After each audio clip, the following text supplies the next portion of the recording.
Say hello and welcome here to the virtual Daytona International Speedway here for another night of TV After Dark here in here on a Saturday night. Kind of Saturday, late afternoon, late evening here, depending on where you are, over on the West Coast, 4 p.m. Eastern. Some drivers not even off work yet, but a little bit of an earlier start for everybody is, there is still a potential that we might get the Craftsman Truck Series race in here in real life here for the weekend. Is obviously pretty bad rain showers through the North Carolina area. Obviously the O'Reilly race got the truck race has gotten postponed now twice, and now obviously waiting on O'Reilly as well. But getting ready to get ready to go green here from Daytona. It looks like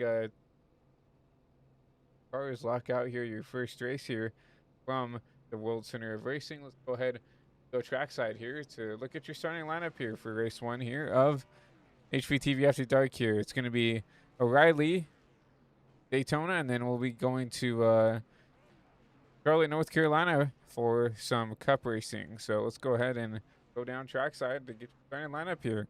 Presented by HVTV. See that 24 car field here. We'll go ahead and get your starting lineup.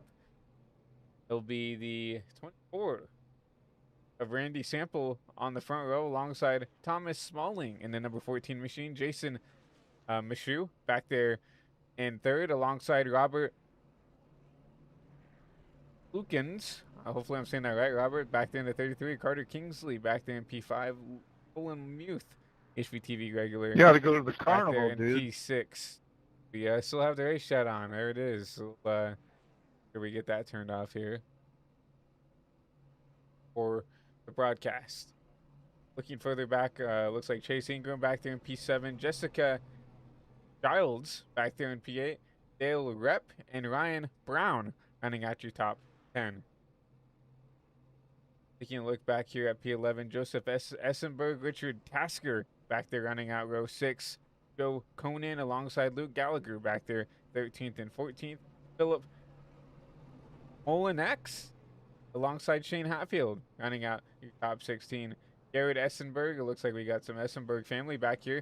17th alongside James Robinson back there in P18 running out your top 20. Daniel Mosteller in that 87 machine. Aldem Contreras back there in the 92.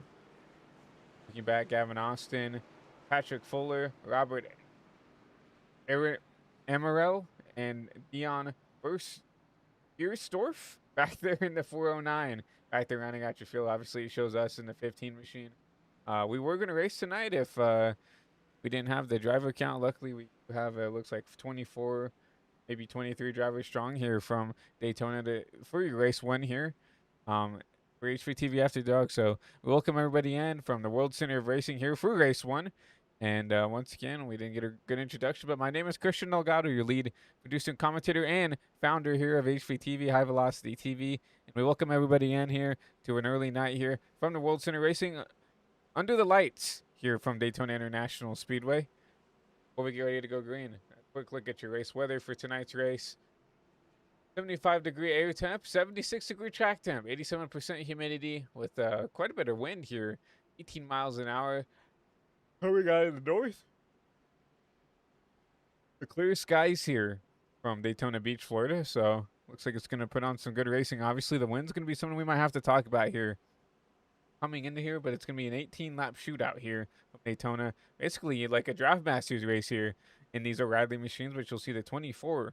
Looks like the 14 machine, those two, looks like that's a Chevy and a Ford lockout. Obviously, that Kyle Busch scheme on the outside as we still are trying to recover from, the tragic loss we had this past Thursday.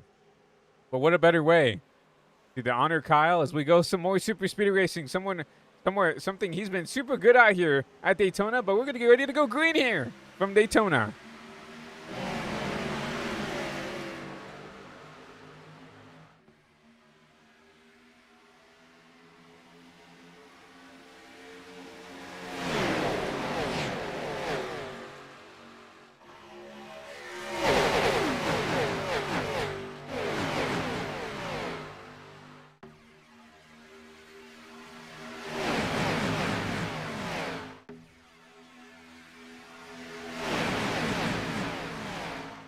Down the backstretch for the first time. It's going to be the 14, Thomas Smalling. Taking a point there. He drops onto the bottom in front of the 24, Randy Sample back there.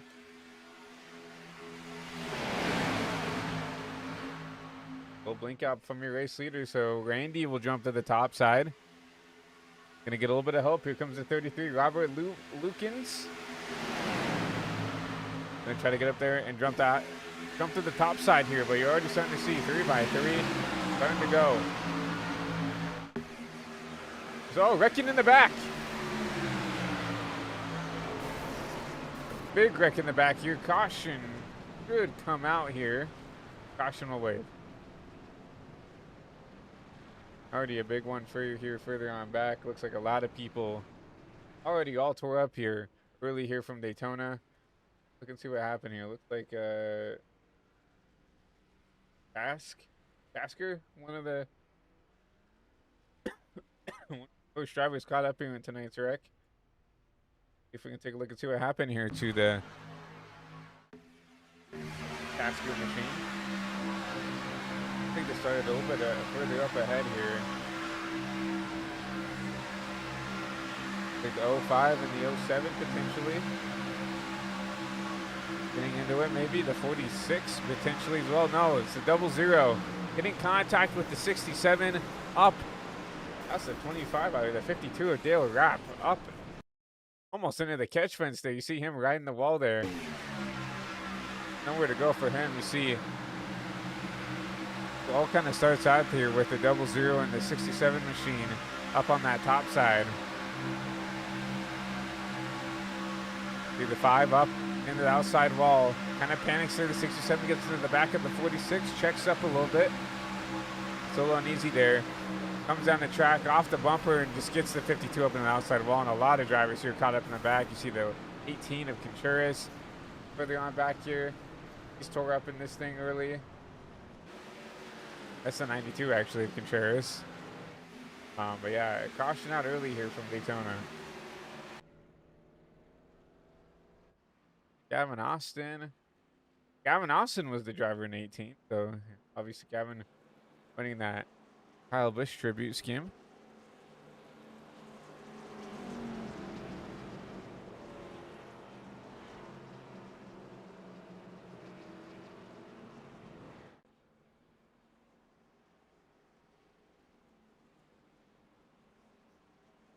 Well, I would like to introduce drivers here early to, get their thoughts on this first couple laps here, but looks like no one in driver's chat. So we will continue to walk around and just kind of settle down here from Daytona. Obviously, only an 18 lap race, an 18 lap shootout, not very long here. Um, so I expect to see some aggressiveness here early to get towards the front.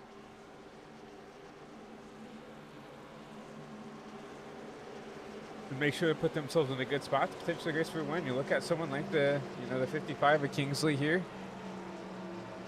up towards the front here early. Obviously up a couple spots from where he started back there in P5. So, and it's interesting to see because you see, some of the notables here who didn't set a lap time. Caught up early here is there's Most there in 87. We should probably update trading paints here. Grab Most's paint because obviously we know Most has probably a good looking car tonight here from Daytona. So we'll get a read on Most and why he's in that machine. But further up, it's going to be Thomas Smalling, Carter Kingsley, top of the board here from Daytona. Now we see everybody's schemes trying to get loaded in here early.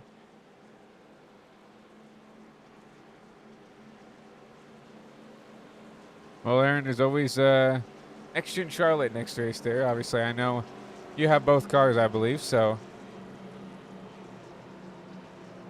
we know you love Charlotte. We know at least I know you've been doing pretty well for yourself there at the virtual Charlotte Motor Speedway. Getting some good luck there in the officials. So let's see what you can do here next race as we'll head into Charlotte after this 18 lap dash here from Daytona.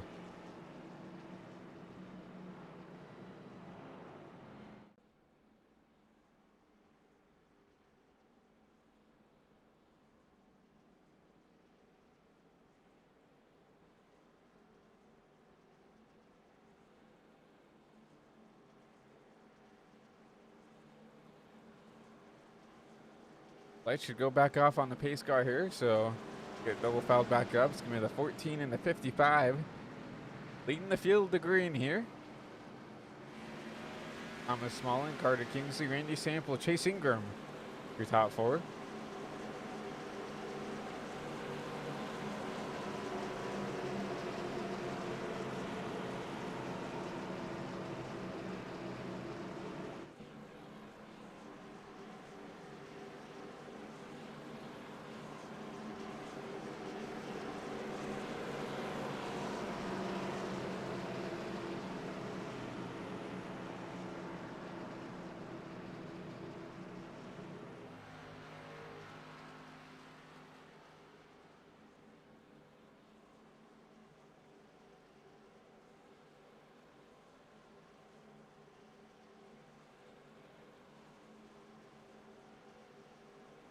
So we'll go back 2 by 2 here to start tonight's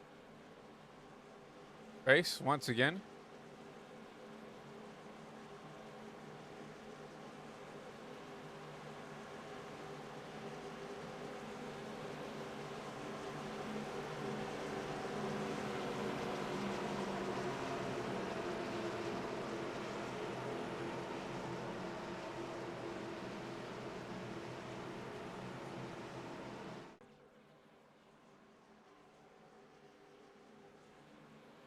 Will be once again a Ford, a Chevy front row, a Chevy lockout for that row too. We get ready to go green here from Daytona.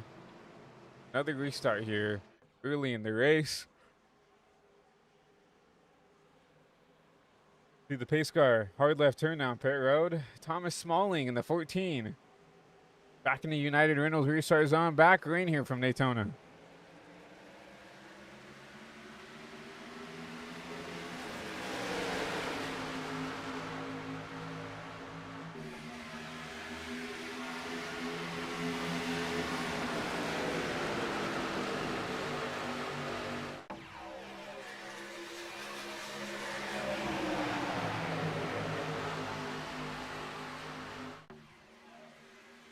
We'll see side by side throughout at 1 and 2. Smalling helpful with the bottom side, the 24. Gonna push that number 14 Ford Mustang out the front here. A little bit of contact. There's some tandeming down here into 3 and 4. That top side need a little bit of help. Carter Kingsley, Chase Ingram. Gonna need some help from Gavin Austin back there in the 18 to get that top side all wound up and ready to go. The bottom side just a little bit more compacted there. As you see the 33 back there of Robert Lukens. Trying to help this bottom lane. You see the race leader. Once again, Thomas. A little bit of a blink. That's going to allow the top side to get some momentum here out of the corner. Carter Kingsley, help from Chase Ingram. And you see Gavin Austin back there in that third lane. That third on the top. Need to do a little bit of a better job getting back to Chase. But right now, Chase having a little bit of an issue. Having some instability there.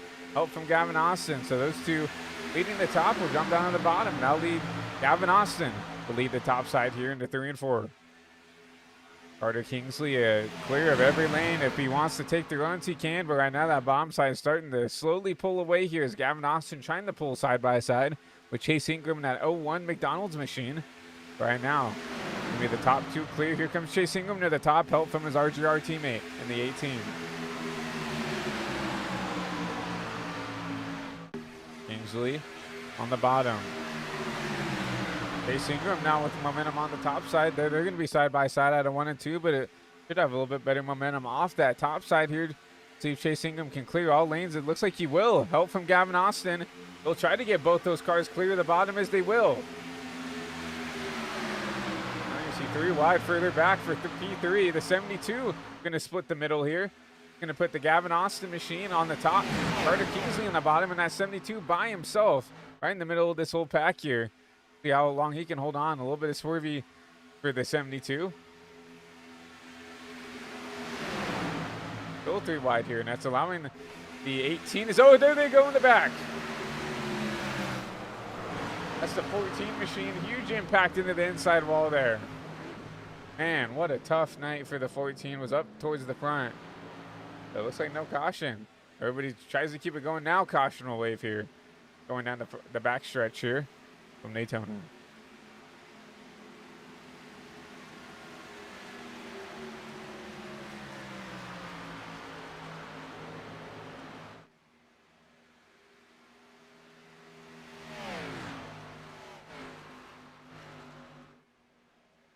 Caution away one more time. We'll take a look and see what happened here between the 14. Looks like maybe the 72 of yeah, if we can find the 72. What? Once again, the 72 not technically the 72. It's hard to find it, especially, yeah, you see the 14. This is towards the end of the wreck here, but go here on our chopper cam. See the 72 just completely out of control there. Comes down, tags the right side of the 14, and around he'll go. Trying to figure out who that 72 is, because it is. We do have a 72. That's Joe Conan. We saw him have issues and be a part of that first wreck, I believe. He's doing a little bit better job pulling this line here. He's just all over the track here. Fortunately, he's going to end the night of the 14 potentially early. Luckily, everybody does have a fast repair. Comes up and grabs the 46 as well after the wreck. Aldem Contreras, the 409 of Don Bernskoff, also involved in. Yeah, that's not what you want to do here. That's not the first impression you want to make if you're Joe here. Obviously, we're looking at Joe's stats here. A-class, 1,200 I rating, though. So, obviously, could be a little bit better in the I rating part, but, he single-handedly just grabbed, probably, what, four, 5, 6 cars there. Just trying to hold on to that machine there. And, unfortunately, caution will leave here on lap 10.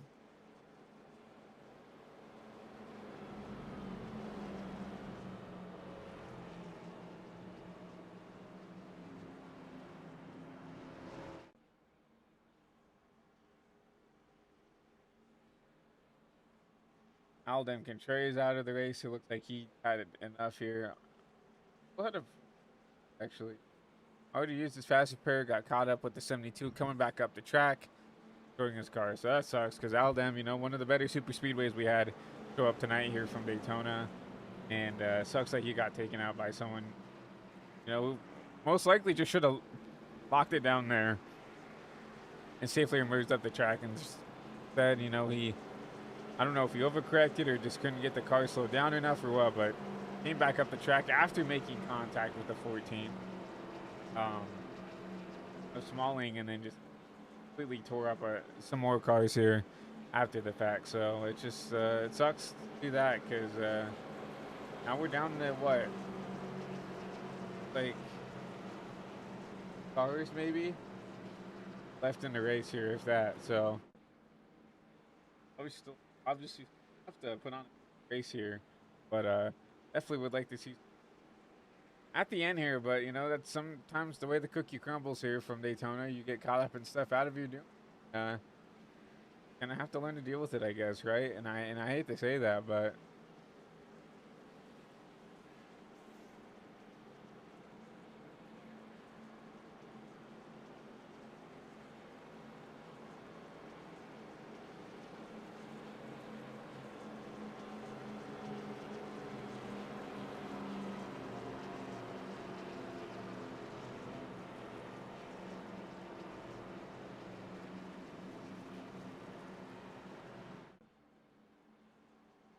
the lights on a pace car is gonna be the 2RG.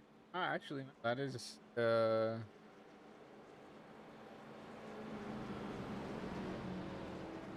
Colin Mute in the 18th, so that's gonna be very confusing because obviously we also have Gavin Austin, I believe, a Eminem's machine as well. I believe that is the same exact car that they're in, so that's gonna be pretty interesting to call that. So I thought that was Gavin Austin. That is Colin Muth in that second row. So it's not the 2RGR teammate. It is Pace Group. Colin Muth gonna round out your top side and your bottom side, leading each line there. And it'll be Kingsley Mose, 2 HVTV drivers down there in that second row. And it'll be, looks like Randy Sample, Gerald Essenberg. Joseph's still back there in P12.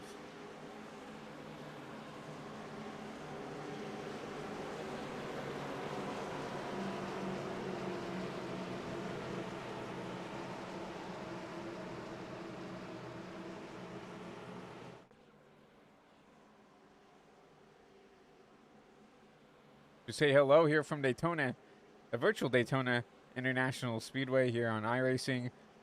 We approach, it's going to be, 5 to go? 6 to go here. We cross the line. Be a 6-lap shootout potentially. We can keep it going green here. See who can get race 1 under their belt here and come out here victorious here from Daytona.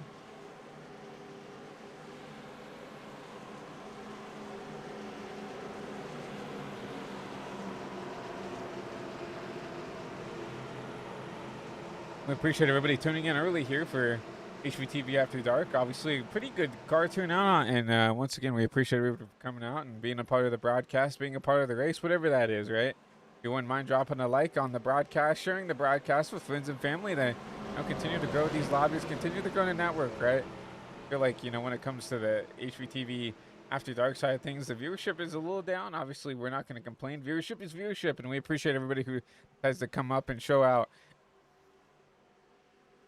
day in and day out. You'll see the pace car down pit road. It's going to be Chase Ingram. Colin Muth back to the flag here. 6 laps to go here from Daytona.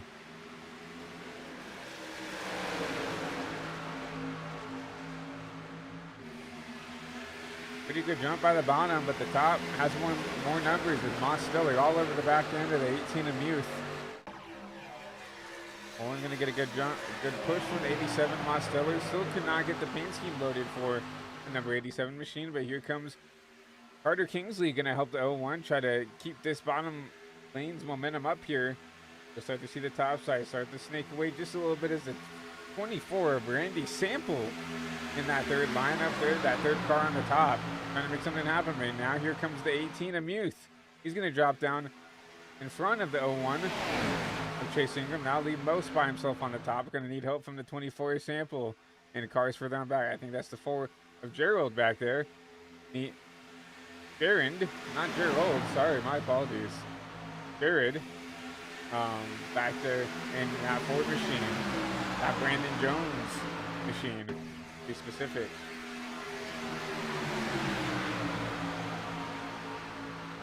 Muth, help from the bottom, but here comes Most with the run off the top. Help from the 24. Trying to make something happen here. Trying to make something work here down the backstretch. You see Most get clear. He's going to drop down at the bottom. Going to get in front of that 18 machine of Colin Muth. So it's Mostilla, Muth, Ingram, Carter, Kingsley, Robert Lukens back there on that bottom side. And you look at the top here. It's the... Now it's the 87 to Mostilla. You see the 24. Trying to make your top of 3, and here comes the top side here. As they're going to leave Demos middle 3. Here comes Carter Kingsley to help out Mostilla.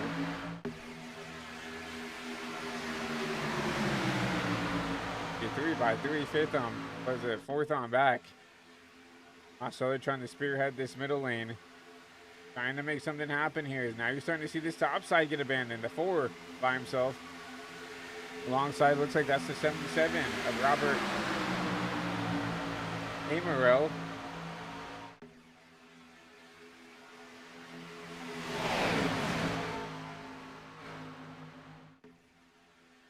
Everybody gets everything sorted back out. We go back to 2 by 2. It's going to be Mullins. It's going to be the 24 Sample. Back to the line. I think Sample got it here with 3 to go. With a big shove to the 24. Going to try to get that 24 and himself clear that top bottom side. Now here comes Mostilla forcing the 24 to the bottom. And they need help from Muth to get that bottom side going again. But it's Mostilla, Kingsley, and now Gavin Austin on the top side. These guys have worked with each other quite a bit here in the past. So they know how each other race. They know what they need to do here to get it down here from Daytona. You see Kingsley all over the back end of the 87. Trying to use the momentum off the top. Try to snake away here from the bottom side. But the bottom side has the shorter distance here to the corners. Going to try to make up some ground here as the 24. We heard someone blow up in the pits, but the 24 help from Colin Muth. Trying to make something happen here as we approach the penultimate lap here in tonight's race from Daytona. Mostilla, Kingsley, Gavin Austin, and now it's the 4. Jared back there in that fast 4. Going to try to get that 77 clear, but a little side by side for them. Back now 3 wide, 5th on back. So some contact, and the 4 will go around. The 24 will go around as well in the back. Caution will wave.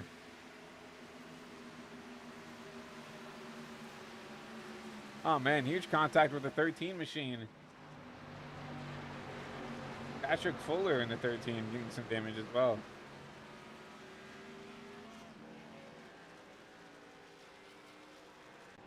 We'll take a look back and see what happened here.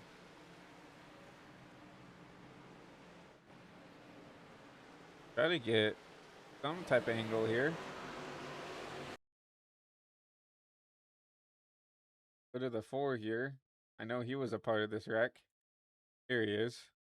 See what happened here with the 4 and the pack here. It just looks like the 13 potentially. Contact with the 77 just comes up and gets the 4. The 4 gets the 24. Yeah, just some bad timing there. You see Colin Muth caught up in this as well. Just wrong place, wrong time. It's shunted down the track there. I think, oh, Colin, yeah, he's going to get some pretty heavy inside contact to that left side of the car. Contact with the 13. You see the 4 and the 13. More contact in the back. But Colin, see how the damage looks. Yeah, definitely some left front damage. You see the 33 smoking, blowing up there after contact with that wreck.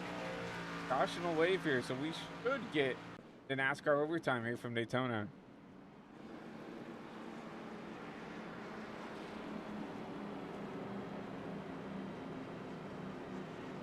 Of course, Most leading the field here. Of course, we can't see his paints. We've reloaded trading paints 2 or 3 times now to try to load it.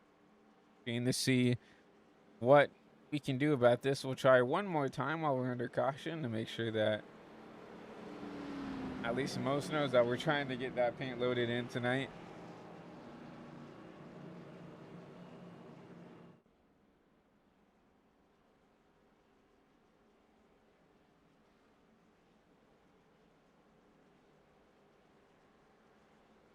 We will get into NASCAR overtime here. I believe we have...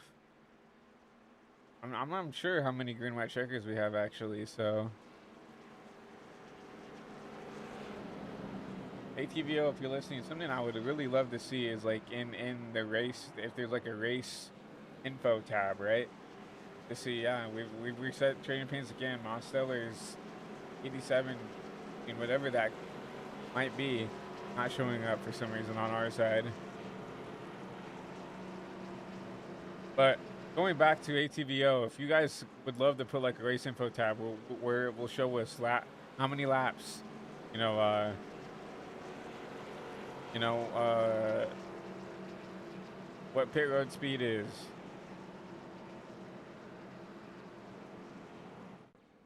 If there's fast repairs, how many green white checkers there are, if there is any, right? Even like how long the race is, like how long the session is, and maybe even a countdown. So us broadcasters can be just a little bit more informed of, some extracurricular info if we need to use it. For now, for these instances, right? I know we do have overtimes. I'm just unsure of how many we have here from Daytona. There's been some incidents where before, I know there's some incidents where, like, especially for leagues, right? They use 1 to 3-ish for the most part. That way, it forces some of the drivers to, if they do have to use, those first 2, they know that next caution will end the race, right? And they have to calm it down. But for stuff like this, after dark and some other hosted style events, there's a big chance that you have unlimited cautions, or I believe the max for iRacing is 15 overtime attempts. Hopefully, we don't have to use them. So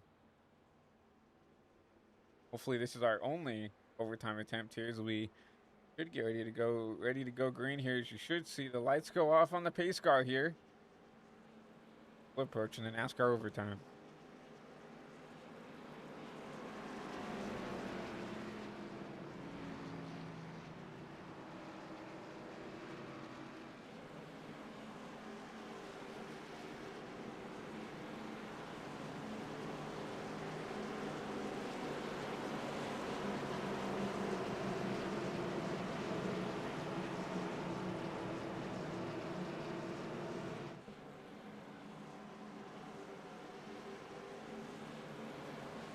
Everybody back double file. My apologies. It's going to be Monsteller, Kingsley, Gavin Austin, Robert Emerald back there in the 77 machine.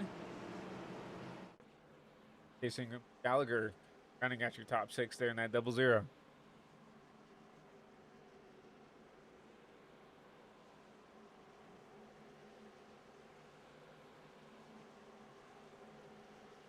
You'll see the pace car on the backstretch here for the final time and official laps here. Actually, no, we actually already have hit that overtime mark here because we're on lap 20 now of 22. We were supposed to only run 18. Obviously, overtime has allowed us to run, 4 more laps, it looks like here.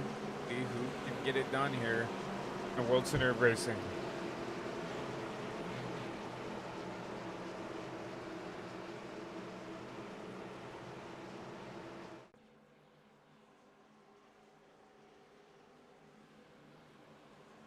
The lights on the pace car go off once again, and it'll be the Connecticut native alongside the Michigan native up there in the 55 machine. The Gavin Austin, Arizona native alongside Robert Emerald in the 77. Your fast forward. You'll see the pace car take a hard left turn down pit road one more time. We'll get ready to do some overtime racing here from Daytona. Back into the United Renault restart zone. Back green here. Monsteller takes the point here in NASCAR overtime. Gavin Austin aggressive with those pushes. Monsteller had to block the run. I think Gavin wanted to get underneath them. Had to block that runoff. So now it's going to be Gavin Austin and Monsteller. Now they're going to go side by side. Demos gives him the bottom. Now it's going to be Chase Ingram and Carter Kingsley lined up on the bottom. Chase will push his RGR teammate out as we'll see the 2 drivers on the top try to fiddle it out. Is now contact between your 2 race leader. Gavin Austin trying to side draft 87. Contact is going to woe up the momentum of the bottom side. Here comes the rest of the pack here. Most will drop back down to the bottom, leaving Carter Kingsley by himself on the top side. Now here comes Most back up to the top. from help from Kingsley's will get the white flag here as this race goes official for race 1. Here comes Carter Kingsley to the bottom. Kingsley at the bottom, going to try to take the race lead away from Mostelli. The 11 up in an outside wall. Here comes Carter Kingsley with the run. Going to have help on the bottom side as they're wrecking in the back, trying to wreck in the back. Gavin Austin involved. All kinds of drivers in the back involved. The white flag's already out. We're going to race it back here. Carter Kingsley to the lead here from Daytona. Now it's going to be Kingsley, Gallagher, and Mostelli going to race it off for this win most likely, unless Essenberg and Austin can get going here and get a good run here. But here comes a 0-0. Gallagher to the outside of the 55 of Kingsley. Mostelli are going to push out the 0-0. Does Mose have a move here to the start finish line? Mose cannot get it done, and Luke Gallagher will win race 1 here in HVTV After Dark.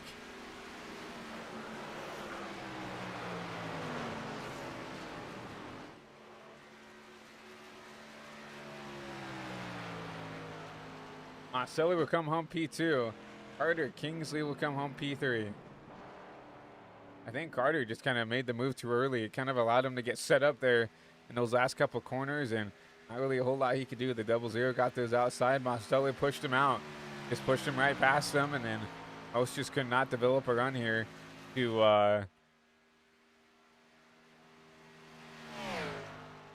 make a move on the 0-0 in time. You see 6/100 of a second. The difference between first and second.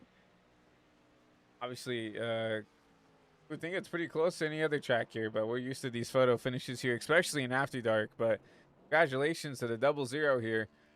Wins race 1 here tonight here from Daytona.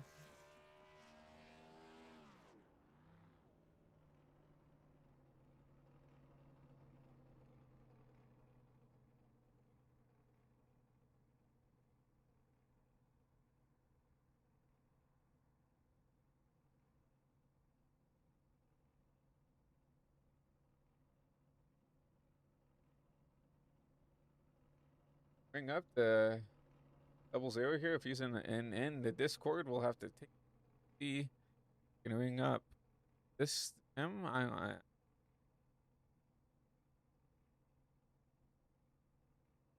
If we can figure out if this is in fact Luke Gallagher.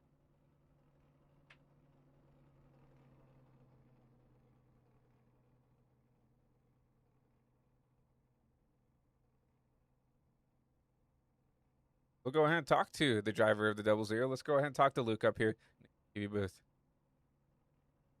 Luke, it's Christian up here in HVTV booth. You got a copy? Yeah, I got you. Well, first of all, congratulations. Your first win here, I believe, in After Dark here. And what a better place to win it here from the World Center Racing here from Daytona. Had to hold off, some fine, mighty competition with Mostelli, Kingsley, and you really battling it out for that win there. But got the run help from Mostelli and just Most could not get a run back to you. Drag race back to the line. You take it here from Daytona.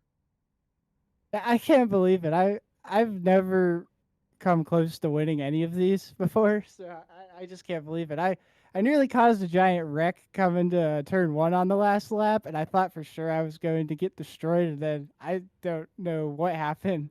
The hole just opened up, and I had a ton of momentum. Obviously, you talked about the momentum in these cars, obviously. With the new draft package, right? It looked like a lot of these drivers were dancing around and just trying to catch the car throughout the whole race. I personally raced these cars a little bit here at these kind of drafty style tracks, and it seems like the aerodynamics of this car have definitely changed with the update to make it.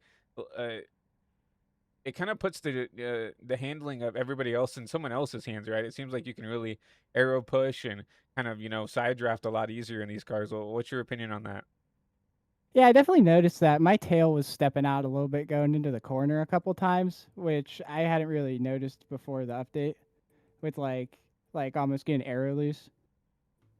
Especially when I was running the top, but that could have just been me being a little too hard on my wheel. Yeah, it's definitely interesting to see how, especially the O'Reilly cars here on the sim have changed, especially at these drafty style of tracks with how you can pack air and kind of upset people, and it's super cool to finally see I wouldn't say realistic racing, but at least racing that you can kind of mimic in real life with the packing of the air and the dirty air and just being able to draft people side draft people back, in certain situations. But once again, Luke, obviously we had a couple of cautions tonight here. Only what was it? Officially a 22 lap race here from Daytona. What was it like? Just being in the pack and having to survive on your own here to get up towards the front. Well, it was definitely pretty crazy. I usually just go into these trying to make sure I still have a car that can run at the end. And I had two different crashes where people spun off my nose, so I thought for sure I wasn't gonna make it through. But it was a lot of fun working my way back through the pack the second time because I on that last restart, the guy in front of me just did not move. It was like I don't know how that wasn't a huge crash. Yeah, there I was got that. all the way back to the. I think I was like the last car in the draft at one point with the in the last two laps. Yeah, and in certain situations, right, that's where you want to be, right? You want to be that car in the back to kind of just sit back and take it in and kind of diagnose where you want to be, right? And when it comes to super speedway racing, we saw you kind of towards the middle, we saw you kind of towards the back. We also saw you up towards the front as you won tonight from Daytona. Is there like a mindset that you have coming into, some of these super speedway races of I kind of want to be aggressive to stay up front, or are you someone else who tries to try to conserve their equipment till the end? I just like to run races. I try to go into it thinking that I want to be there at the end. I've never been one of those people that's a hard charger or anything like that. I kind of just make sure I'm able to contend, which it helps. It makes it a little tough sometimes in these short races, but it definitely pays off every once in a while, like today. I definitely agree. Kept the car clean. A lot of wrecking tonight. A lot of big contenders out due to those wrecks tonight. But race one, win one, and I believe your first win here in HVTV After Dark. So, Luke, congratulations to you on winning here from Daytona. Before I let you go, anybody you want to thank, shout out, or appreciate for your first win? I guess just thanks Devos for actually pushing me to the win for once. I feel like every time I get up there with those guys, they shuffle me out because I'm a little out of control.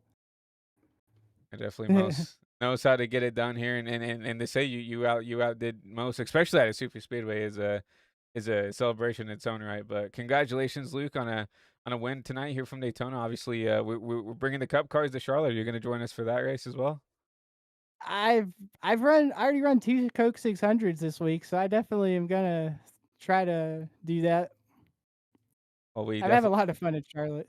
yeah, Got Charlotte way too many laps. Charlotte can be a lot of fun, but well, we congratulate you on your first win here from Daytona. Hopefully, you can go 2 for 2, but at the very least, we thank you for showing up and being a part of this great community and racing with us tonight. Thanks. This is a lot of fun. Yep. We wish you good luck in Daytona. Hopefully, we talk to you down here in Victory Lane one more time. Thanks for having me. Yep. Luke Gallagher gets it done here from Daytona. I don't know if he just didn't want to talk about it, but Luke also a really good graphic designer here. With I have to make sure and make sure I'm saying this right. Um, L Dog Designs. Um, done some. I've seen some of his work, and he's a pretty talented graphic designer. I've seen him make some cool graphics and some nice paint schemes, and also some interesting, really interesting looking edits and stuff like that. For the Sim and for some drivers and stuff. So, also go look for him over there with the L Dog Designs and all that stuff. Obviously, we love supporting our young graphic designers here on the network and just giving these guys opportunities to improve their craft and perfect it and everything else, whether it is for their own personal gain or maybe they're coming onto the network and trying out their hand in that, working for the network, whether it's making graphics for us, whether it's making thumbnails, whether it's making edits for our HVTV drivers and stuff that we have here who are uh, sponsored by the network, if you want to call it that, or at least have primary sponsorship on their car, on some of their cars that they run. So make sure to check out, Luke's graphic design stuff. L Dog Designs, definitely a talented and up and coming young graphic artist. Obviously, always got to give the shout out for those guys because I definitely don't have anywhere near the talent to put a graphic together like those guys can. But looks like session is up here from Charlotte, we'll go ahead and jump into the session here. See what we can do here. So, something Moses told me throughout the future here is if we're gonna try to broadcast regardless of card count, but if I need to jump in and fill in a spot and be a driver, we'll do that, and we'll just kind of broadcast my point of view on the network, and I might even pull the ticker up on the side. It's gonna be a little bit of a obstacle in my visual sight, but obviously I think it'll be cool to have up there, and so you guys can still have the timing and scoring and all that stuff here while we're getting around. So, but obviously we have some drivers popping into the chat here and making stuff work. So we'll have to see what we can do here. Is we ready to get into Charlotte?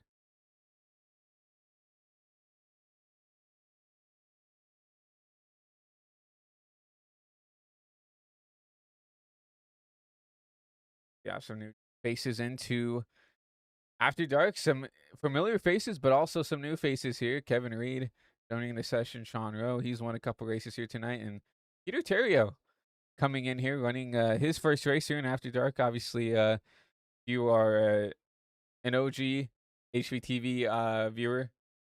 You'll be very familiar with Peter Terrio. Has been up in the HVTV booth for us a couple times, but glad to see Peter up in here racing with us tonight. We get the opportunity to. We might drag him in, and talk to him, and see what we can do. But try to fill out some time.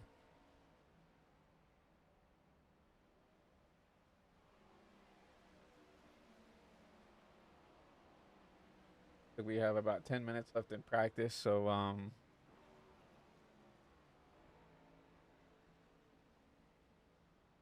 ready to session here.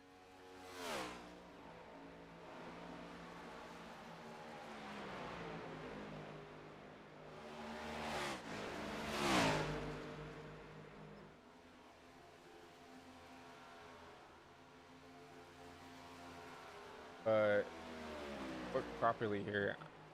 Like everything properly. I noticed before that when we switch sessions, sometimes the ticker in ATVO kind of breaks itself, but I think we have everything sorted out here and then under to go in here. But I am very excited to talk to Peter. I haven't talked to Peter in a while here. We'll see if we can drag him up into the booth and get a little checkup here for Peter up here in the booth. As you see, actually, we'll take the thumbnail out. I realized that well, not here, but we'll go ahead and talk to Peter up here in the TV booth. Hey Peter, it's Christian up here in the HPTV booth. I got a copy. There he is. What's up, Christian? Hey Peter, it's no surprise to see you out here, running laps here. Obviously, little hiatus here from the network, from just being on the sim in general, as you've been busy to say the least, right? So, but Yeah. Obviously, back here racing here on the sim, and thought I'd ring you up here. Obviously, very familiar with the network and being in the booth and all that stuff. But obviously, coming into Charlotte tonight, I I think this is one of your good tracks. It's been a while since I've raced with you here on the sim, but obviously pretty optimistic there in that black number 28 machine. Yeah, no, it's been a hot minute. I don't know. A hiatus, I think, is probably the wrong word. I kind of just randomly will hop on and do like one or two races when I'm free. But obviously with college, it's been difficult, and I was getting on honestly just to do some hot laps and stuff. And then I saw that a bunch of guys were in here, so I was like, you know what? I might as well make my return on the broadcast. So decided to hop in. Hopefully, can have a good run tonight. Yeah, obviously, cautiously optimistic for you and the whole 28 camp, but obviously, talking through, you're kind of one of the founding fathers here for the network in some shape, way, or form, obviously. So, obviously, I kind of want to talk to you while we have the time about, you've gone some, actual opportunities, with college. Obviously, you're going to school for sports broadcasting, and I'm very excited for you and happy for you that you're getting these opportunities. But just thought the broadcaster, maybe the audience would like to, some insight of, uh, the journey of where you've, gotten to here, Yeah. with college. Yeah, so it's been great. I go to Susquehanna University, which is a small school in the middle of PA, about 3,000 students, and there's a dirt track right next to it, Selinsgrove Speedway, that they've been doing a lot of work over the last couple of years. They had some funding problems, like a lot of tracks over the U.S., and they got funding back under them with new ownership, and have been generous enough to let me be a part of that and be able to be up in the booth and start to actually get some hands-on experience out in the real world in the field that I want to go into, and it's been great. I got to be on Dirt Vision a couple of weeks ago, actually last week. Got to be on there for World of Outlaws late models, calling some of the limited late model stuff that night, and it's been really fun to learn. And especially, it's great to hop back in here because this is kind of where it all started for me, was calling stuff on iRacing originally back when I had my network with you, Christian, and then when you started HVTV, the opportunities that you gave me to come in here and call stuff, always able to keep my craft as sharp as I can, and it's been great. So obviously a lot of my thanks goes to you, Christian, because you've been a pretty pivotal part of my run to being a motorsports announcer. Well, and obviously, walk us through, obviously, kind of brought it up, your stomping grounds here on the sim. We've heard it before, sim to reality, right? Obviously, we hear it a lot with, the actual in the seat, which you could also kind of say for yourself, right? With your Yeah. limited time and your legend car, but um, walk us through the differences and just the kind of uniqueness of, you know, obviously sitting in your bedroom, perfecting the craft on the sim, going to now, these IRL opportunities. What's it like, kind of the transformation? Obviously, I know other drivers like other broadcasters like John Ramos, like Robbie DeVore who've done it. But from your eyes, what is kind of the key differences and some takeaways and some similarities from your a little bit of experience you've had with your IRL experience up in the booth? Yeah. So obviously, the sim is a great way to get good at speaking fast and learning how to call races, especially because you can kind of do whatever you want. And a lot of what you learn when you get out there, and what I've learned over the last year that I've been doing this, is the difference when it comes to real life between different classes. Because obviously at a dirt track, we have limited late models and super late models and 305 sprint cars and 410 sprint cars. And a couple weeks ago, I got to call my first ever 410 sprint car race. And the pace difference between that and a limited late model race is a big difference. So that, I felt like I was able to step into that a little easier because I had practice calling all different kinds of different paced races here on the sim, which obviously was a big help. There is obviously a big difference between the in real life and on the sim. On the sim, you get the luxury of all the different camera angles, and you can kind of see what you want, and you can hit a button, and you can be, wherever you want to be at the track. In real life, it's a little different because you're in a fixed position, and especially at Selinsgrove, the booth is in the center of the track, which is a little weird, so you have to kind of turn in circles the whole time. But last week with the World of Outlaws, we got moved to the outside of the track because that's where they wanted to go, and it was a little more what I was used to, I guess I could say, from what the sim was. And I think at the end of the day, I can pull a lot of the skills and stuff that I've harnessed has come from my practice on the sim. And obviously, I think you kind of nailed it on the tee there with how uniquely you can do anything. Like you can go and run anything on the sim and practice and perfect your craft. And I feel like everybody that has started on the sim kind of has that up advantage from someone who just kind of jumps in from maybe an opportunity in real life, right? Just jumping in and trying to perfect it in real time, right? I feel like sim has given us an opportunity to perfect who we want to be as a commentator slash broadcaster, because I feel like that is a key difference, is just trying to be yourself and put your own spin on what you want to be as a commentator. For sure, for sure, I agree with that, and it really is I've gotten to see that a lot now, because especially with the World of Outlaws announcer coming in, you see that difference in how he does stuff and how the normal track announcer there, Bert, does his announcing. There's a different kind of shift in it, and you hear that with announcers all over the world, even across different countries. But a lot in the short track scene as well.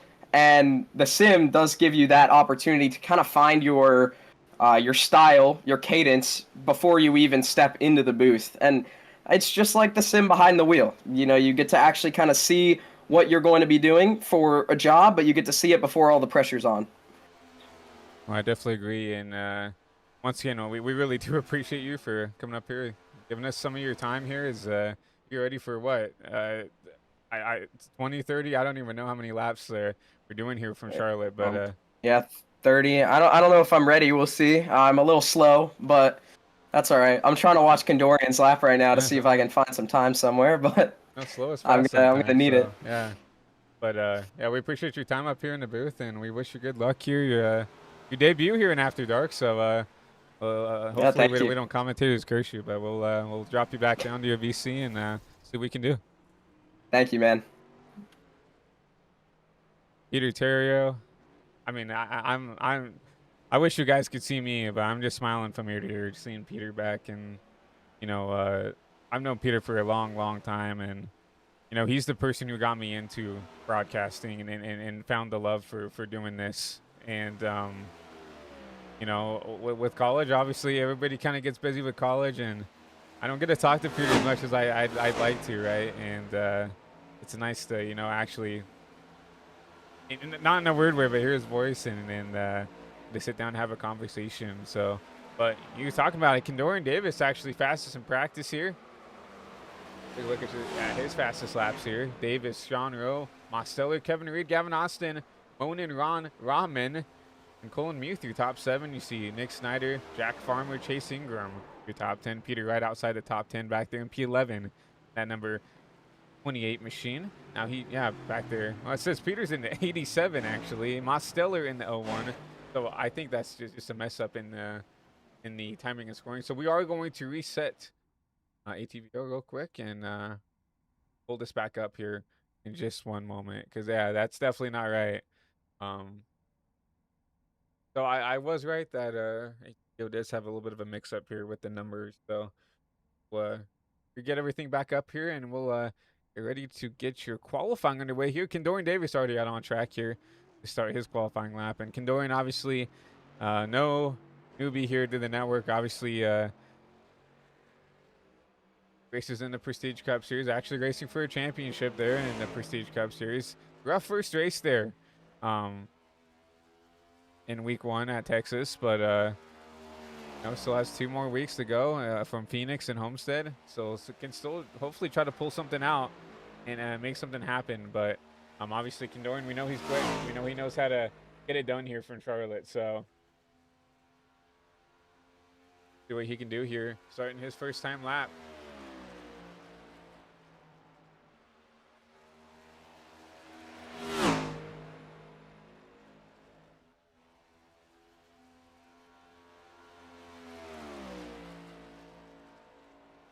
Lots of drivers out on track right now. Peter Terrio, Kendorian Davis, Daniel Mosteller, Gavin Austin, Carter Kingsley. I would say 2/3 of the field right now out trying to set a lap here early. Kendorian. And now, not set a lap time. Oh, man. So I think Kendorian will have to start from the longest, tail on the longest line here. I don't know what happened. If I didn't see him hit the wall, I wasn't honestly paying that much of attention. It looks like Peter might have hit the outside wall there. His lap time will be validated as well. Gavin Austin, that on track. Across the stripe, Gavin will go. Oh, this is the start. Never mind. So this is his out lap here. He's getting ready to. This is his first time lap. My apologies. You see right now the top of the board, Colin Muth, Muth. That number 8 machine, I presume that is a Kyle Busch machine. I'm just gonna assume. But you see him, 29.93. Kingsley back there in P2, good qualifying effort for him. Gavin, P5, 30.1, not too bad. Cash Tubbs out on track here in the number 60, that Ryan Priest That's the machine. I think that's the machine he won the clash in, if I'm not mistaken. There, Mosteller out on track here, out of 3 and 4 to complete his first time lap. Across the stripe, Mosteller will go. He won. Wish I could say I'm surprised, but 29.881 for Mosteller. That McDonald's machine. Monin Ramen. Hopefully I'm saying that right. Monin, here he comes across the line to complete his first time lap as well. 30.2. Good enough for P9. Diego Acuna. Delta Eagle Designs. Out on track, or Delta Designs, I believe, is his new rebranded graphic design name, if you want to call it that. Diego out on track. 84 Carfax machine. And I don't give Diego enough credit for how much effort he puts into the network. You know, he's our lead graphic. He's our lead graphic designer, lead in the graphics department here on the network, and does a phenomenal job. You know, making sure everything's put together, especially for the AWC Pro Series. He's not really as involved with the UIS and Prestige and all that stuff when it comes to the graphical side of things, but Grace does a phenomenal job with AWC stuff, trying to get things put together, and obviously does a great job making schemes for the team and everything else here for the network. So I don't think he gets enough credit on the network for how much time he puts into it. But right now, you'll see Diego, P16, 30.6. Eric George going in the 3 and 4. It's going to be close if he can make a time here. Elrich George, I believe is how you say this number 40's name.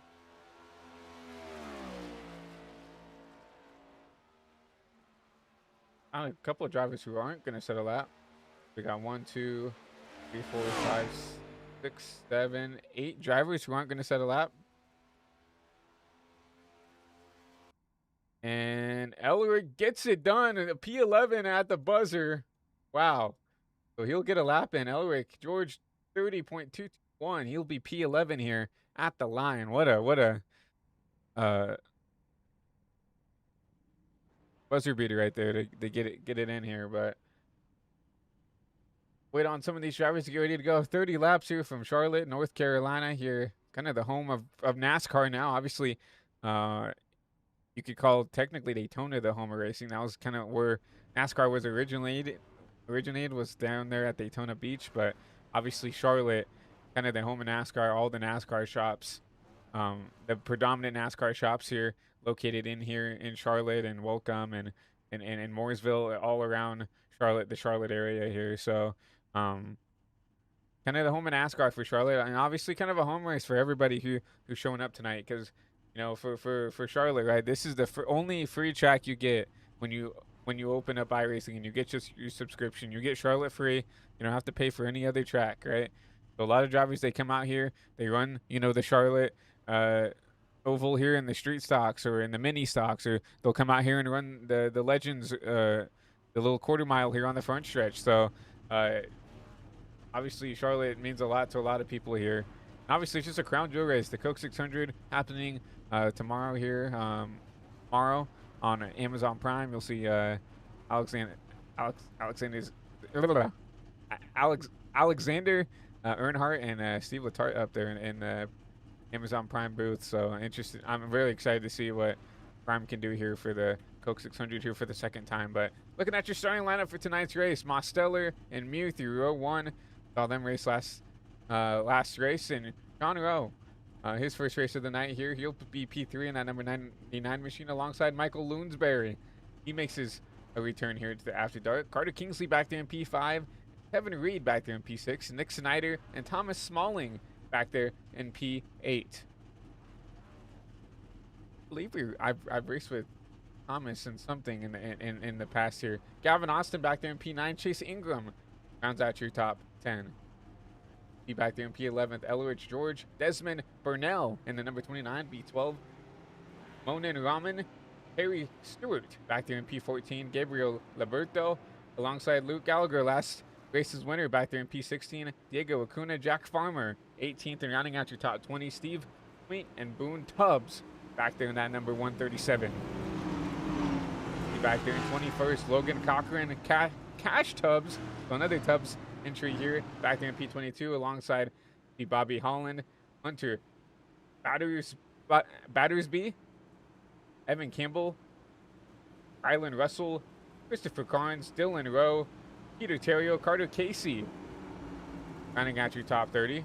See further on back in Dorian Davis, Dane Howe, Corey Conley, Scott Hamilton, TJ Davis. Rounding out tonight's field in that number 6 machine. We do have a couple drivers who haven't come on track. The 22 of Campbell, Scott Hamilton in the 46, and TJ Davis back there in the 6 machine have not decided to take their cars out on track.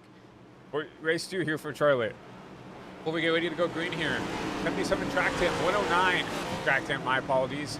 You see clear skies out here, but guess what? We don't have time for any more racing. We're going to hand the race back over to Mosteller Colin Muth as we get ready to go 30 laps here from Charlotte for race number 2. Is wrecking early. Huge tire spinning and a huge wreck early here from Daytona, from Charlotte.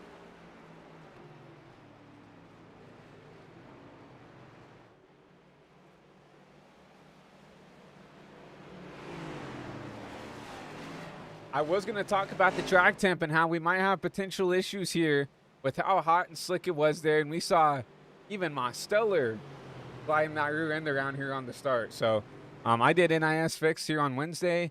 And even like with optimal track conditions, we saw someone self-spin from the race lead this week. So I wish I could say I was surprised to see that. We're trying to get our ticker back because everything kind of unfolded upon itself here as we restarted the race, as people wrecked. We saw also our live timing and scoring also get corrupted here. But we'll go back to see if we can find what happened to Muth here. So here we go, going into 3 and 4. And you'll see the start of the race here. Just one moment. And look at the shopper cam here.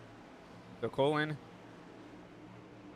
back ready to go green here, and you see him spin the tires, and the 12, everybody in the back here spinning the tires, everybody, and then a lot of these drivers know where to go. Just pure carnage here in the back. See some drivers get through the wreck here. I think Peter got through it as well, so right on board with Peter.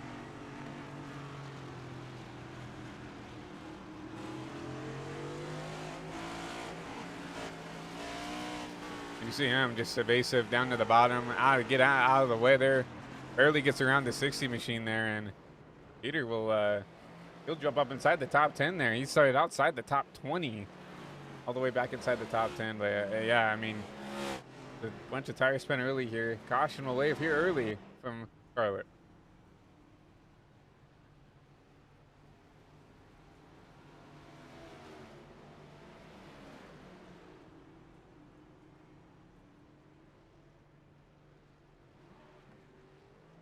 I've noticed here with the update with iRacing, not only did iRacing update those O'Reilly machines, but they also updated the next gens. And I'll say this: they definitely have not made these things easier to drive. So, for me having to do NIS earlier this week, it's definitely not the easiest drive here. But Mosteller, he spun the tires. That's all I have to say there. I mean, you could tell it was pretty slick and pretty hard to catch there, because Mosteller tried to put the power down. He slid that car all around the front stretch there, and when Most is having trouble, when Gavin Austin's having trouble, keep on going. When Colin is having trouble, hold on to it, right? You know that it's pretty slick. It's pretty hard on the restarts here to get the power down. So the light should go back off here on the pace car.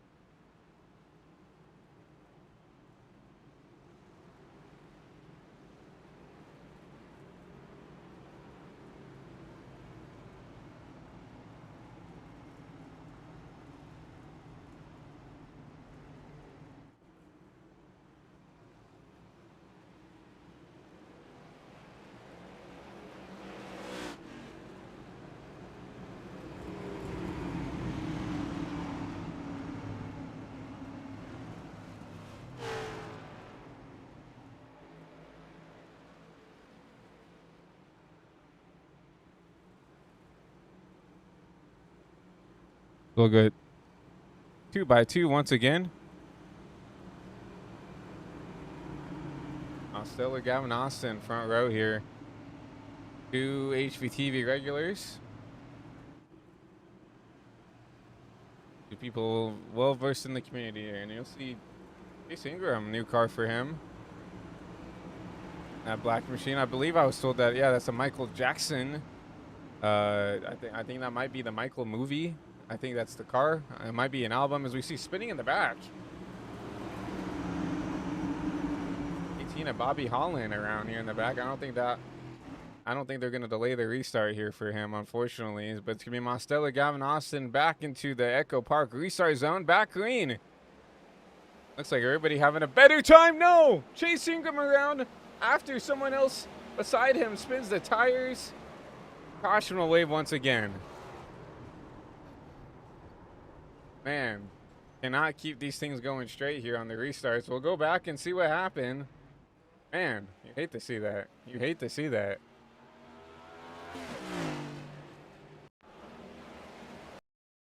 That was I believe the 99. That was the Red Bull machine. 49, that was the 40 machine, I believe, who spun the tires. Once again, you saw Marceller. He also had an issue there, and nowhere to go for any of these drivers. I mean, nowhere to go. It's a big chaotic mess here once again. Mosteller spun the tires again too, able to catch it, but I mean, you have almost 2 or 3 cars parked in the middle of the track. It's gonna be kind of hard to get on the binders, and once again, it's gonna be hard for driver to try to navigate through that. Is, oh my, the 18. What are we doing? What are we doing?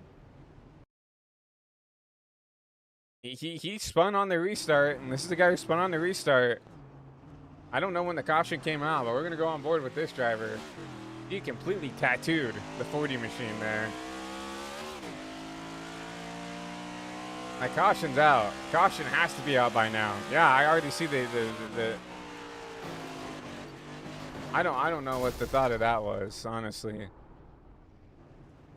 I don't know if he was just upset because he got spun on the caution, but I mean, that's just borderline unacceptable. We do not want to see that here on After Dark. I mean, I think everybody's frustrated in their own right that we haven't been able to, even restart yet, and it's only a 30-lap race. So we want this to, restart and have some clean and green finishes. But man, it seems like I guess this is something we'll have to put in the back of our minds here when we do next gens again here at Charlotte. We got to keep the track temp not, I guess, under probably 90 degrees here. Everybody's having issues getting the power down on the restart. And this is the regular, 1.5 mile package here. I wonder if they update up the horsepower, and maybe if that's why.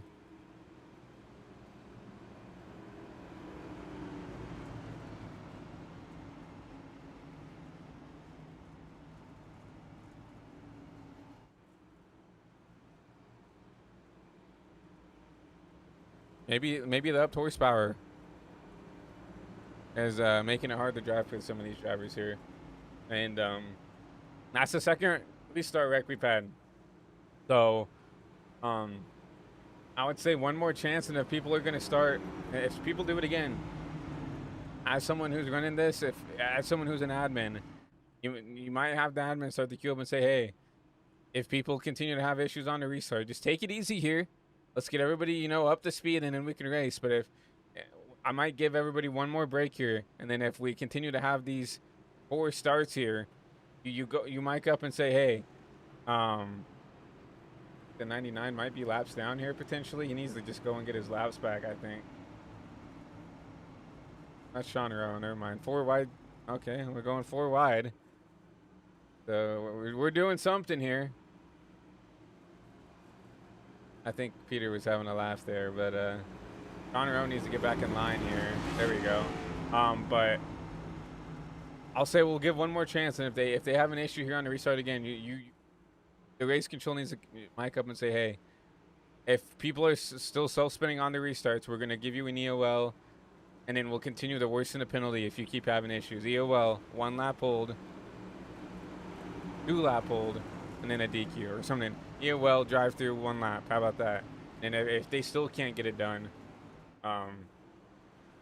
we'll just have to, you know, politely ask them to leave, I guess, because we do want to go green here. We do want to put on some good racing here at Charlotte. I know these next gens put on phenomenal racing if we can get this thing started without, you know, any tire spin and stuff like that. But you do see the lights back off on the pace car. It's going to be Mostelli, Gavin Austin once again. You'll see the 24 of Desmond Bernal, Sean Rowe, your fast forward, Peter Terrio back up inside the top 5 after, you know, avoiding the carnage here. But we're going to get ready to go back inside the restart zone, back green here. Everybody trying to keep it cordial. I think everybody's going to keep it going here for the first time here from Charlotte, but it's going to be side by side for the race lead. Gavin Austin on the top, Daniel Mostelli on the bottom. See Gavin on that middle lane trying to pinch the 87 down. Going to still stay on the quarter, going to still stay side by side through the backstretch down here in the 3 and 4.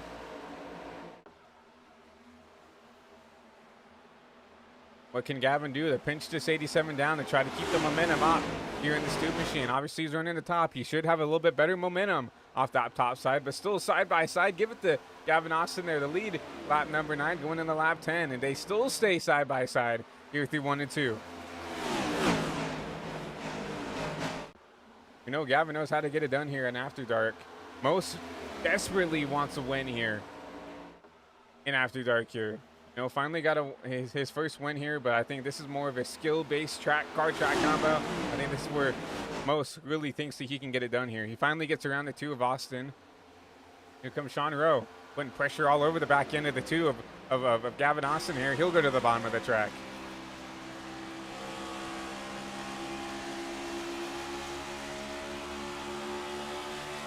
Gavin with a good run off the top. He'll keep the P2 position, battle back on 4th.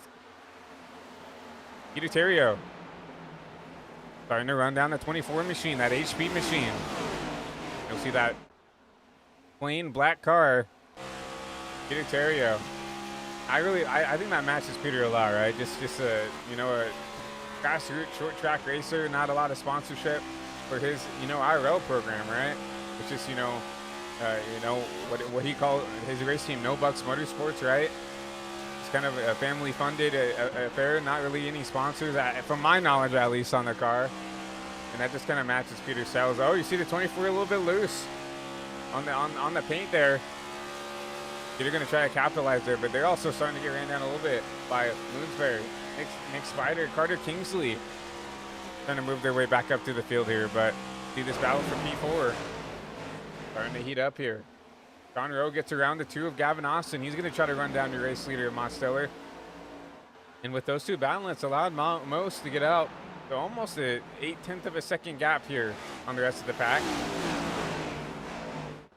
Gavin's not going to get up on this fight, though. The issue with Gavin is, I think the benefit for Gavin actually is that, you know, we don't have that many laps to go here in this race. He doesn't really have to worry about saving tire here.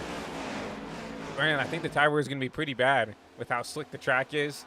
The tires are going to slick off a lot quicker with how slick and hot the track and how glidey these cars are probably going to be. But Gavin can afford to kind of push, I would say, throughout most of the run here and get away with it, right? I think that's what Most is doing as well. Most has the clean air. He knows that he can get away here with the clean air. I think that's what he's trying to do. But right now, Sean Rowe starting to reel him in. Now underneath 0.7 of a second here. Going in 1 and 2. Sean Rowe looking like he's got a pass piece underneath him in that 99 JBL machine. But looking for a battle back here for P4. Desmond Burnell. Nick Spider. Battling out there. That's the 57 and the 24. Side by side through 3 and 4 for the P4 position. The 24 up the track there. You see the 57 loose off the bottom. That's going to allow the 12. Michael Loonsberry. He makes the pass there for P5. Peter Terrio on the top side here. Trying to make something work in that second groove. Peter starting to fade a little bit here. Obviously, he talked about not very confident in his pace here when we were talking to him during practice. Obviously, I don't think has near enough seat time. Like, doesn't have near as much seat time is what I'm trying to say. So, a wreck here in the front stretch. I don't know who that was. Gavin Austin. That was Gavin Austin who went around, I believe. He's out of the race. So, Gavin Austin with a mistake. We'll see if we can find What happened to Gavin here?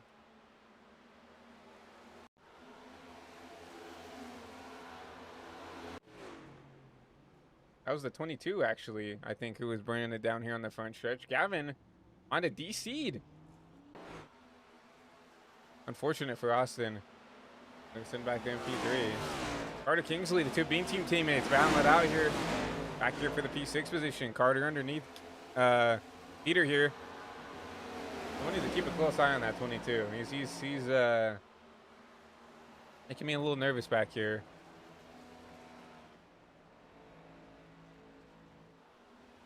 But Mosteller starting to get ran down by the 99, Sean Rowe. Starting to run down the 87 machine. Sean running the top side here. Ripping the wall.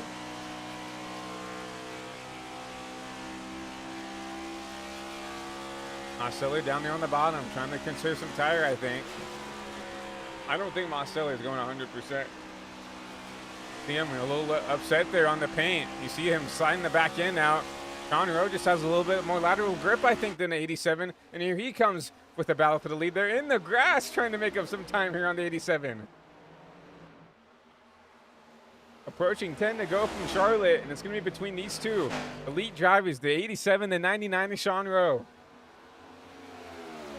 Moonsbury up to P3. He's about a second and a half back. I don't know if he's going to have enough time to get up to these top two unless they start battling it out here. Big Spider back there in P4. Carter Kingsley is jumping his way up into the top five. Carter Kingsley up into the outside wall. And there goes Peter Terrio. Caution will wave here. Oh, man. And both of those Bean Team machines, that's a bill that I'm going to have to pay there. Destroyed. Well, we'll give the bill to Jeff, actually. Take a look and see what happened to Carter. Huge hit, nonetheless.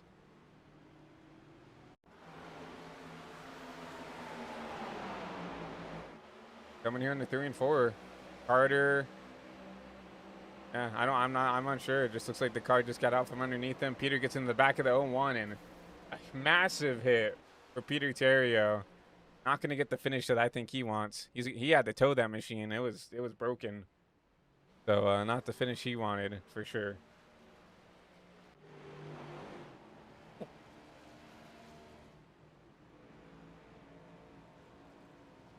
This kind of changes everything.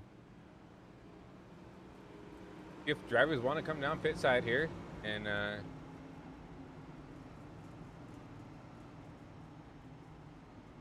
take some damage, I mean, take some tires and stuff. I mean, it looks like everybody's struggling for grip.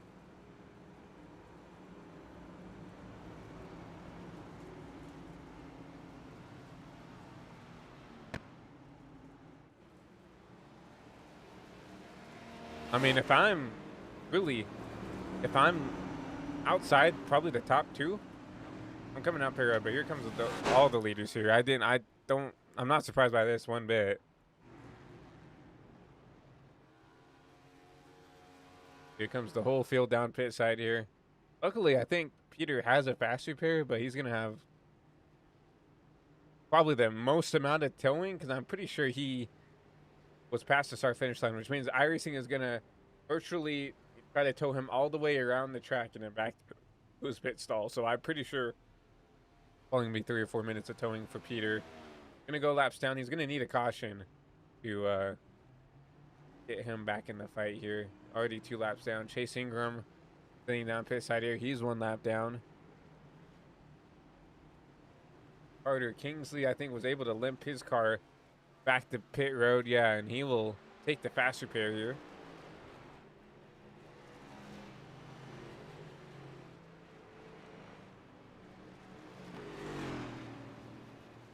Pull up the back out for Carter. The backup car for Carter here in at Culver's machine. Glad Carter, he's switched over to the 55 here for his stuff. He used to be the 99, and I'm glad that he's actually on the next gen and has it set it's the 55. Oh my, Gavin Austin. That 3 machine did not clear the top. Gavin almost tattooed the back end of that car, but in the O'Reilly, I mean, in the O'Reilly race, he still has his number set. It's the 55. Hopefully, he's watching the broadcast. Please change your number, Carter. Makes it a lot easier for us in the booth to actually show off graphics package. And that's something we're trying to fix in the background here. I know Mosteller, who helps run this After Dark stuff, he was supposed to reach out to Andrew Schulte, which is our lead ticker slash overlay kind of guy as well, alongside Andreas. We're wanting to get a custom, because the way that we have our custom numbers set for the tickers here with ATVO is by car number, right? For leagues and stuff, just because it's easier for us to interchange stuff for leagues, right? Because that's our main focus here on the network is leagues asking us to, broadcast their races every week. So, and obviously we have a couple leagues: the Prestige Cup Series, AWC Pro Series, ISNF Cup Series, and the UIS Ascendant Motors Truck Series, right? So, so that's how we kind of have our custom number set. We want to get the same tickers that we use here: the NBC, the Fox, the Flow Racing, and everything else. We want it. We're asking Schulte to potentially make a separate ticker that bounds by driver ID, so people could submit their custom number, and it will show up regardless of whatever car we run here, as that. For instance, Demos will have his 87, Sean Rowe will have his 88, his 99, Carter will have his 55, Chase Ingram will have his 01, right? And Gavin will have his 2, so on and so forth. So we're trying to get that worked out for future stuff here for the network, but right now, it's gonna have to be like this. But right now, it's gonna be once again another battle. Sean Rowe, Mosteller, back to the restart. 6 to go here for Charlotte.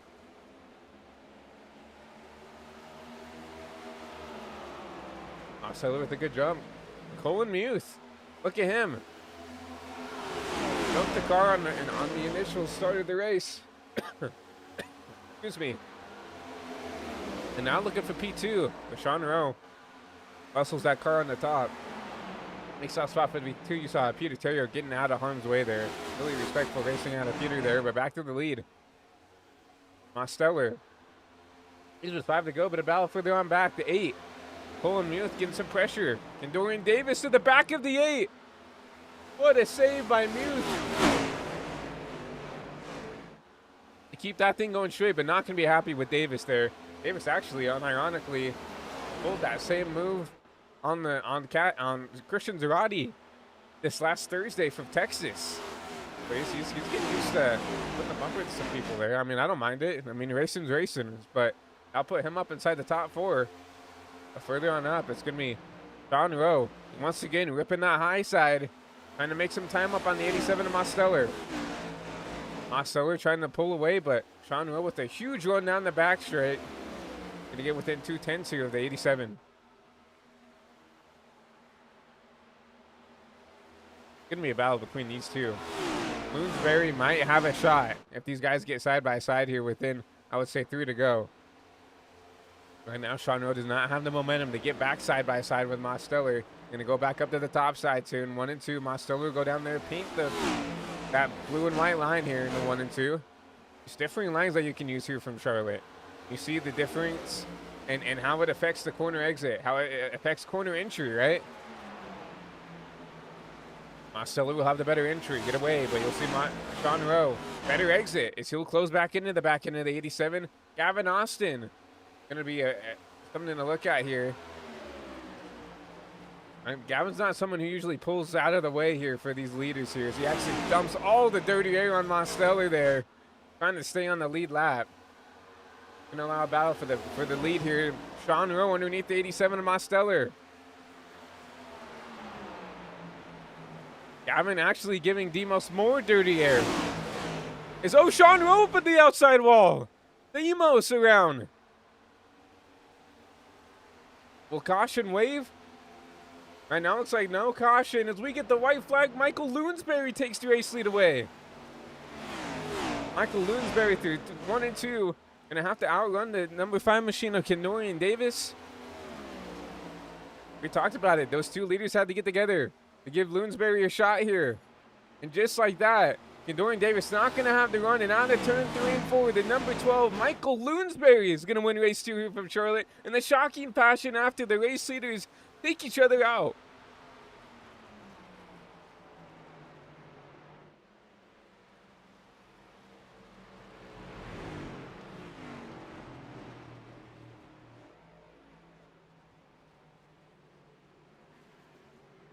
What a way to end the race there. What an odd race there, right? Had two drivers self spin. Had a lot of drivers self spin on the restarts. You know, stacking up a bunch of cars, taking some drivers out, and the leaders. I mean, that's literally the leader. Like that's unbelievable. Go back and see what happened with Mos and John Rowe here.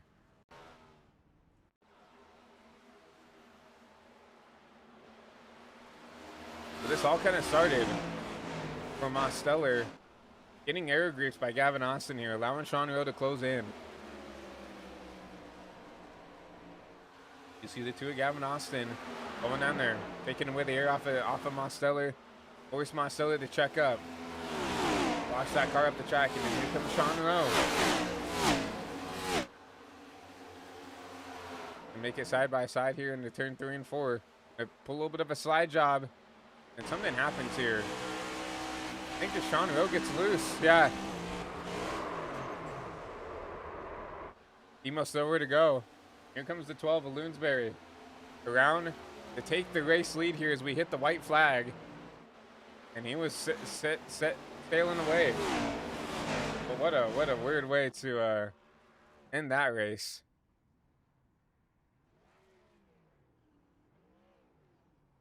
We're still burning it down here on the front stretch. See if we can get Michael up here in the HVTV booth to see if we can get some words of his reaction to that, right? Kind of the race win just kind of plopped in his lap right there as the two leaders kind of getting each other's way and kind of just give the race win away to the 12 of Loonsbury.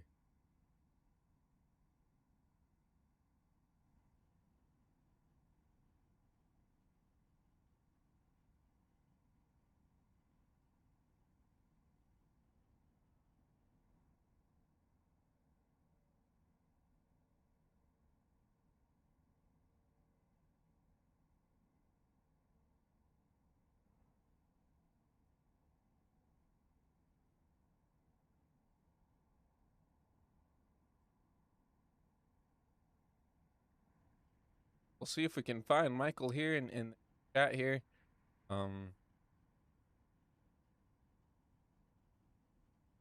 But we'll go through your unofficial race results as we wait on potentially Michael to join. If he is in the server, if not, if he wants to join, welcome to. We'll go ahead and take a look at your unofficial race results here. Race 2, you're from Charlotte Motor Speedway. Michael Loonsbury takes it here from Lounsbury. I'm not sure how you pronounce that. But regardless, Michael takes it here from Charlotte. Dorian Davis comes home P2. Desmond Burnell, Carter Kingsley back there in P5. A good recovery, I guess, nonetheless, after causing that last caution. Shane Howe, Colin Muth, Sean Roma Steller, and Hunter Battersbury. Back there running out your top 10. Take a look here. Gavin Austin, P11. I don't know what happened to Gavin. I think he linked out or something, but one lap down back there in 11th. Luke Gallagher, Peter Terrio, all laps down here. Rylan Russell, and Campbell, Nick Snyder, Chase Ingham, Diego Acuna, Dylan Rowe, and Christopher Carnes running out your top 20. See the rest of the field here, 21st on back. Out early from Charlotte. But I don't think we're going to get Michael Loonsbury in the feast to talk to him about his win tonight here from Charlotte. So I think it might be time to wrap up tonight's broadcast from Charlotte Motor Speedway. Congratulations to our first race winner tonight, Michael. You're in the gold machine. Obviously, viral. No, not too viral. But regardless, interesting couple of races here, to say the least here for HVTV After Dark.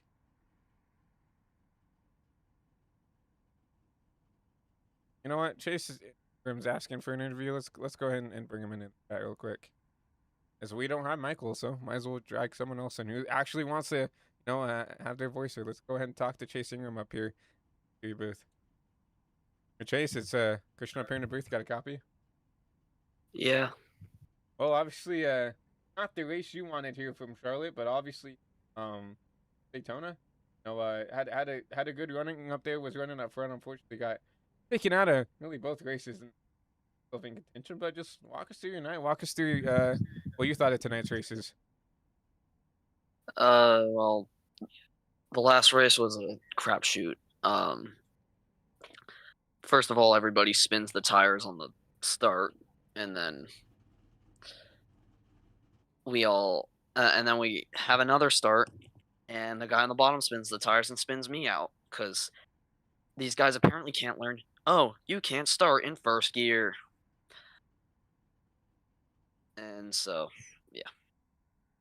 Definitely, I mean, frustrating for everybody, you know, up here in the booth, for all you drivers at home, for Mosteller and everybody, all the admins out here. We definitely don't want to be continuing the pace laps here, especially at somewhere like Charlotte. But obviously, when it came to the tire spinning, do you think maybe the track temp had something to do with that? Obviously, first gear start we know is kind of sketchy in general, but you think maybe the hot slick track had something to do with it?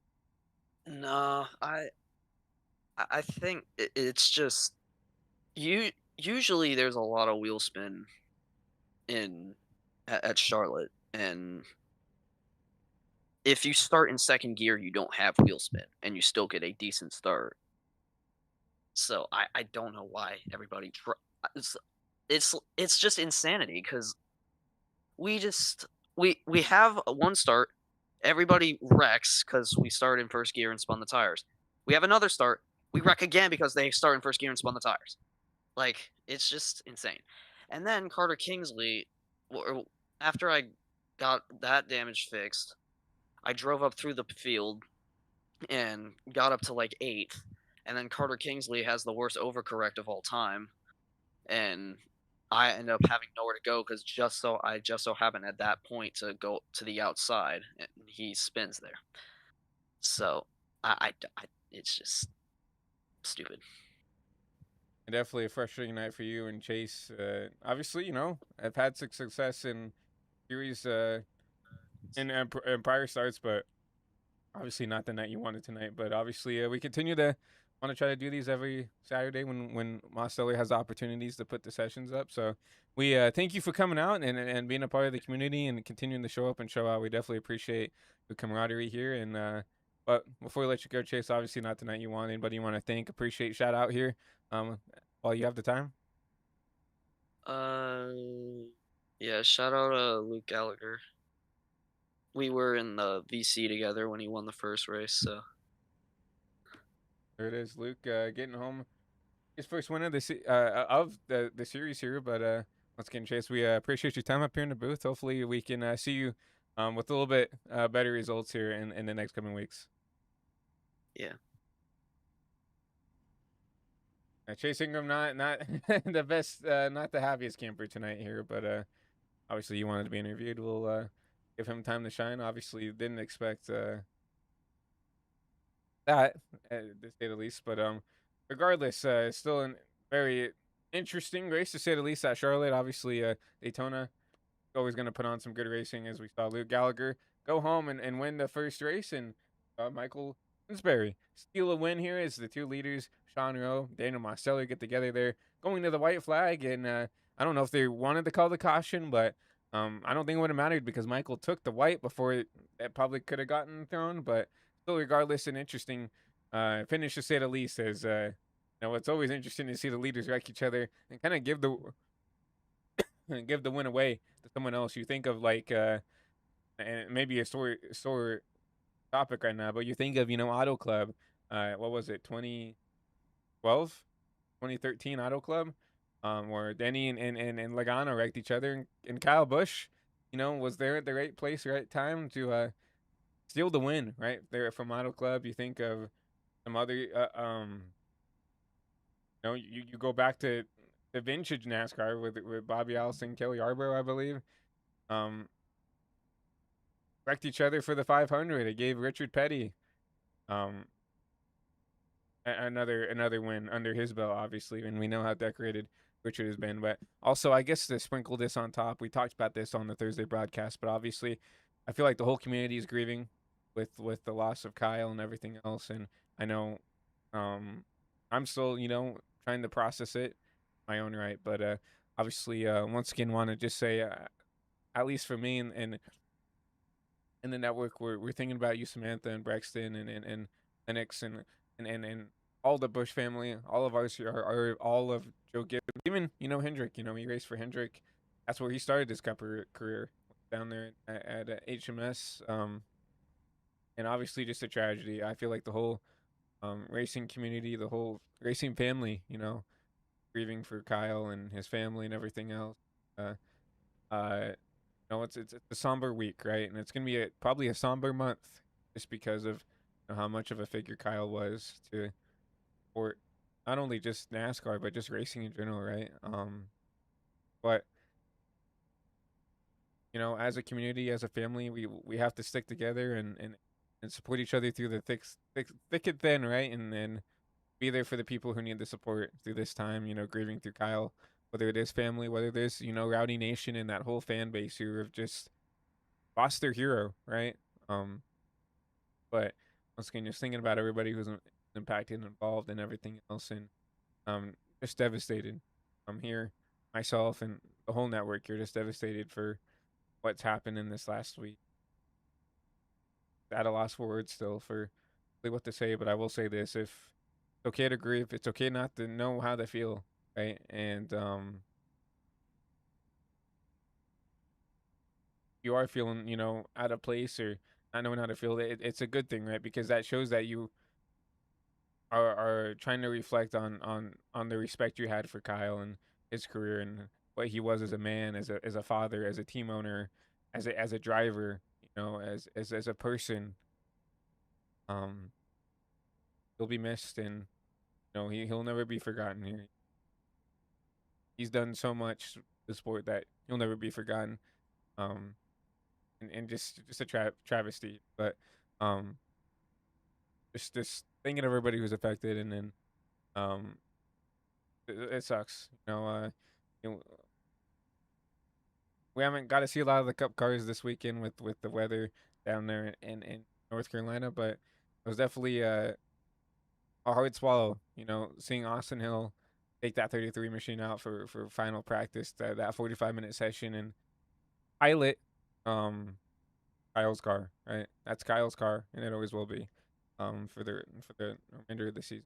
So, um, yeah, it's tough, but like I said, as a community, as a family, as a racing family, we just have to stick together and be there for the people we need to be there for, and it just hug, go and tell the people you care about and love that you do love them, and let them know, because life is so fragile and you never know, right? When something could happen, and um, I feel like a lot of people take life for granted, and it can be taken from you in just a blink of an eye, right?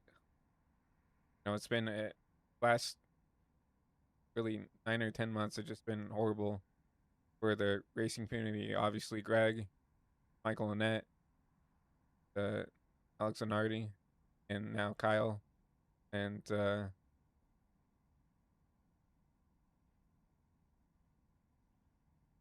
it's terrible. Robert Wickens, what I'm thinking of. My apologies. Just been terrible. So, uh, but like I said, we got to stick together. We got to be there for each other, and we're not gonna end this on a sour note. We look forward to the Coke 600 tomorrow. Obviously, I think a lot of people have a lot to prove going into the 600. It's a reset point, right? For not only the drivers, but for us fans at home, right? We're going to a new broadcasting network. Fox has concluded their service here for 2026. We go into Amazon Prime, right? With Dale Jr., Steve Letarte, and Alexander um, up in the booth. I'm excited to see what Prime can do there for the 600 and their 5 or 6 stretches of races here for the Cup Series. So I'm looking forward for the Coke 600. Obviously, looking forward for the Indy 500. I'm not a big F1 guy, but I'll keep up with the F1 race as well. as it's the triple crown for racing tomorrow if everything works out the way it should be. So I'm really excited about that. But once again, my name is Christian Delgado, the lead producer and founder here for HVTV and HVTV After Dark. We appreciate everybody for coming out and watching tonight's broadcast. We'll be back on for After Dark potentially next Saturday if most wants to put these back up. But at the very least, we will be back on Monday for the UIS Send It Motors Truck Series Season 7. For I believe week 5 there, week 4, week 5 for the truck series there as they continue their campaign. And you'll see Riley Maxwell and Gavin Austin up there in the HVTV booth and then back on Thursday. We'll be back for the Prestige Cup Series as they go to Phoenix. I believe Riley Maxwell will be in the booth there for Thursday. Friday we'll be back here for the AWC Pro Series as they go to Milwaukee to start their second round of the chase, and then we'll be back on Saturday for the ISNF Cup Series for their Coke 600. So it'll be a full-length race, probably a 4 or 5 hour broadcast. So I'm interested to see what we can do there for Coke. And that would probably mean we're probably not going to do After Dark unless someone else would want to broadcast it. Because I'll be exhausted after calling a 600-mile race. So, and then Sunday, I'll be league racing here on the Twitch channel for the Nora Cup Series, but there won't be anything on the network. So that's kind of what's going on the next week's itinerary here on the network. So we appreciate everybody for coming out and watching tonight's broadcast here from the virtual Daytona International Speedway and from the virtual Charlotte Motor Speedway. And can't wait to see you guys here for some more HVTV After Dark. But hope everybody has a great rest of their Saturday, and we'll see you guys soon.